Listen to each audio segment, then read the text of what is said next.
के ब्लॉग की स्टार्टिंग हो रही है जातला गांव से।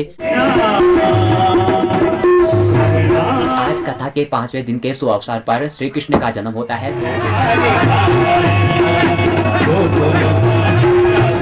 जय श्री कृष्णा। आप सभी को मेरा प्यार भरा प्रणाम। मैं अंकुश राणा आप सभी का स्वागत करता हूं देवभूमि उत्तराखंड और सिद्धपीठ कालीमठ घाटी के एक छोटे से गांव चिरौन गांव से। तो दोस्तों, नए दिन की नई शुरुआत के साथ मैंने आज का ब्लॉग स्टार्ट कर लिया है और आज के ब्लॉग की स्टार्टिंग हो रही है जातला गांव से। तो मैं कल यहां आ गया था। तो हमारे जातला गांव यानी कि हमारे जो पड़ोसी गाँव है, यहाँ हमारे परिवार वाले रहते हैं।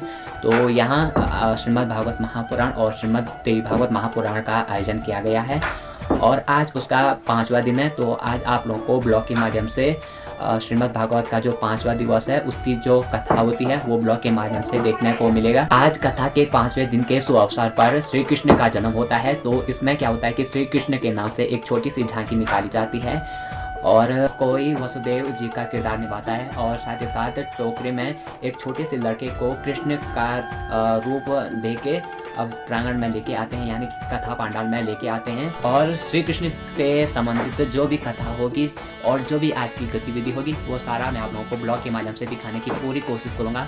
तो मुझे ऐसे ही सपोर्ट करते रहना ताकि मैं ऐसे रोचक वीडियो और धार्मिक संबंधी वीडियो आप लोगों को ब्लॉग के माध्यम से दिखाता रहूँ। तो अब चलते हैं कथा पांडाल में और बने रहे ब्लॉग में अंत तक। जय श्री कृष्ण।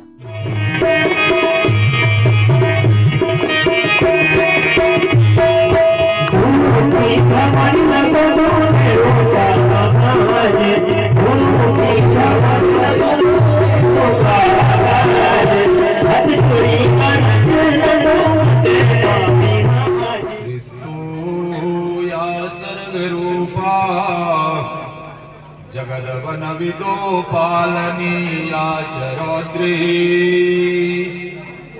संहारे चापि यस्याम् जगददमखिलं क्रीडने या पराद्यः पश्यन्ति मध्यमादो तदनु भगवती वैकरे वर्णरूपाम् सास्मद्वाचा प्रसन्नां गिरिहरिगिरिजालादितालं करोतु। जयतु जयतु देवी देवसंघा विपूज्या जयतु जयतु भद्रा भार्गवी भाग्यरूपा जयतु जयतु नित्या निर्मला ज्ञानवेद्या जयतु जयतु सत्या सर्वभूतान्तरस्था उल्लङ्घ्य सिन्धु सलिलं सलीलं यत शोकवह्नि जनकात्मजाया। देवी भागवत महापुराण की जय हो। श्री वेद व्यास भगवान की जय हो। देवकी ने भगवान को देखा है और भगवान ने देवकी के गर्भ में प्रवेश किया। पहले उनको मन में प्रकट होकर के फिर देवकी के गर्भ में प्रकट हुए हैं।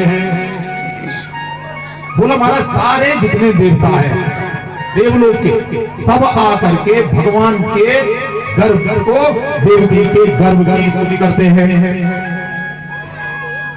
उस कारागार में पहुंच गए और क्या कहा है? बोला सिर्फ और सिर्फ तुम ही सत्य हो और कोई ये सारे इसको गर्भ स्तुति कहते हैं। सत्यम व्रतम सत्यपरम त्रिसत्यम सत्यस्य योनिं निहितं च सत्ये सत्यस्य सत्यम अमृत सत्यमेकम् सत्यात्मकां त्वां शरणं प्रपन्ना। बोला हे जगत के आधार, हे जगत में जो तुम सत्य हो वही सत्यात्मा देवकी के गर्भ में प्रकट हुआ है। तो बोला कैसे? अरे बोला ये देवकी और वसुदेव सामान्य नहीं है, ये कश्यप और अदिति हैं। इन्होंने बहुत तप किया दूसरे जन्म में। ये कृष्ण और सुतपा के रूप में बने हैं और अगले जन्म में यही कौशल्या और दशरथ हैं और अगले जन्म में आकर के यही वसुदेव और देवकी हैं। कश्यप अदिति महातप कीना श्री राम जय राम जय जय राम श्री राम जय राम महाराज। इस प्रकार से देवकी और वसुदेव को ये फल प्राप्त हुआ कि उनके घर में भगवान का प्राकट्य हुआ है। अब जाकर के आप जिस दिन से भगवान का प्राकट्य हुआ है सारे चिन्ह बदलने लगे हैं। देवकी और वसुदेव का चेहरा बड़ा दीप्यमान हुआ। कंस बोल रहा है कि इस बार तो कुछ ज्यादा ही, हाँ बड़े ऐसे मैंने कभी वसुदेव और देवकी को चमकते हुए नहीं देखा है, ऐसी क्या बात है इस गर्व में। हाँ महाराज, सारे जो सैनिक हैं, चाणूर मुष्टिर हैं, कंस के जो पहरेदार हैं, सब कहते हैं महाराज जैसे भी होगा आपको तुरंत सूचना कर दी जाएगी। कंस ने कहा बिल्कुल चौकन्ने हो जाओ। और धीरे धीरे समय बढ़ता गया। अब वो समय आ गया है, भगवान के प्राकट्य का समय हुआ है। अथो सर्वगुणोपेता कालो परम शोभनः यथोर्हो जन्मर्च शांताग्रक्षतारकम्। भादों का महीना आ गया हमारा, कृष्ण पक्ष आने लग गया, अष्टमी तिथि आ गई, सोमवार आ गया, रोहिणी नक्षत्र आने लगा, रात्रि का मध्य का 12 बिल्कुल मध्य रात्रि होने लगी है और भगवान के प्राकट्य का समय आ गया है। तभी तो हमारे ठीक भादों को महीने, तभी तो हमारी माताएं बहनें बड़ा सुंदर भजन गाती है। सावन भादों की रात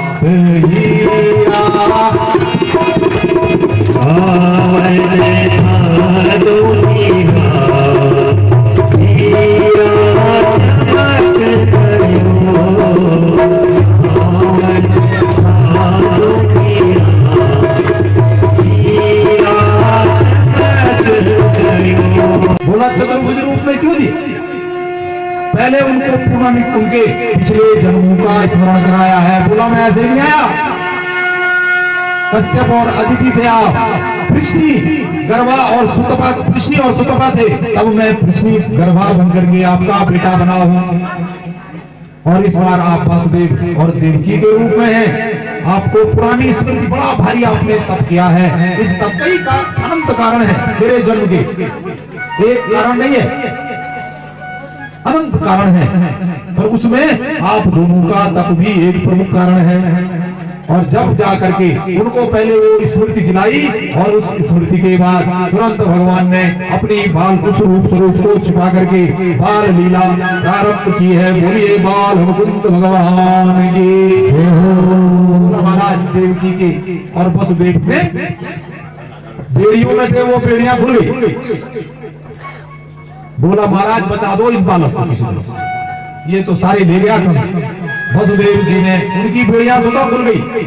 बहुत सुंदर व्याख्या संत करते हैं, भागवतकार कहते हैं जैसे ही भगवान का प्राकट्य होता है मनुष्य के शरीर के जो मोह के बंधन है वो धीरे धीरे खुलने लग जाते हैं। यही हमारे जीवन की भी गति है। जब हम सत्संग में जाते हैं, अच्छी जगह जाते हैं, ईश्वर को अपने जीवन में लाने का संकल्प करते हैं, तो हमारे अज्ञान की ग्रंथियां पुस्तकों खुलने लग जाती हैं और हमारे अंदर ज्ञान का प्रकाश प्राकट्य होने लग जाता है। इस प्रकार से वसुदेव जी ने उठाया और मस्तक पर रख करके, इधर नंद बाबा रहते हैं, मथुरा से नंद बाबा कंस मथुरा में रहते हैं और इधर वृंदावन में आए हैं और उनको उठा करके उस रात्रि के प्रहर में जब सब सो गए, नंद बाबा ने भगवान को अपने लेकर सूप में लेकर के गंगा यमुना को पार कर रहे हैं। यमुना और उनके मथुरा और उसके मध्य में यमुना है और यमुना महाराज रात भादों के महीने बड़ी भारी वर्षा हो रही है। कहते हैं उसी वर्षा के मध्य में भगवान को बचाने के लिए शेषनाग ने ऊपर से अपना फन किया हुआ है, क्योंकि बहुत तेज बारिश हो रही और कह रहे उस बारिश के मध्य वर्षा के काल में वसुदेव जी सोच रहे हैं कि कैसी तरह से नंद के घर तक पहुंच जाऊं, और जैसे जाने की सोच रहे हैं, जो यमुना है ये भगवान की पत्नी है, ऐसा भी भाव है। और वो यमुना जी सोच रहे हैं कि भगवान का चरण स्पर्श हो जाए, यमुना जी भी भर रही है संत में अनंत भाव, एक एक भगवान कृष्ण की कथा पर। इससे आगे अब भक्त की कथाएं प्रारंभ हो जाती है, भक्तों के अनंत भाव, एक एक गीता प्रेस गोरखपुर एक एक पद पर, एक एक श्लोक पर बड़ी बड़ी पुस्तकें लिखते हैं। और जिनको मैं कहता हूँ बोलिए धर्म सम्राट धर्मपात्री जी महाराज की एक एक शब्द पर एक एक ग्रंथ लिख डाले हैं। ऐसे भारत की ये वसुधा है महाराज। तुकार शेष जी ने भगवान को छाव दे करके, और भगवान समझ गए कि ये गंगा जी जो है मेरे चरण स्पर्श करना चाह रही है, तो भगवान ने भी पांव थोड़ा आगे बढ़ाया है, गंगा से उसका स्पर्श हुआ है। हाँ, यमुना जी शांत हुई है और भगवान जाकर के पहुंच गए हैं नंद बाबा के यहाँ। नंद बाबा के घर में गए, वहां जाकर के देखा कि चुपके से रखूंगा वहां, और देखा सौभाग्य से यशोदा सो रखी है, और वहां पर एक कन्या योग माया भगवान की प्रकट हो रही है। भगवान ने कहा ये बढ़िया, और बालक को रख दिया वहां, और उस योग माया को लेकर के हंस के यहाँ आए हैं। अब जैसे ही यहाँ पहुंचे फिर से योग माया आई और भगवान पर वसुदेव और देव की फिर कैद में बंद। इधर नंद बाबा बड़े चिंतित हो रहे कि हमारे घर में कुछ होने वाला था और अभी तक कोई सूचना नहीं आई है।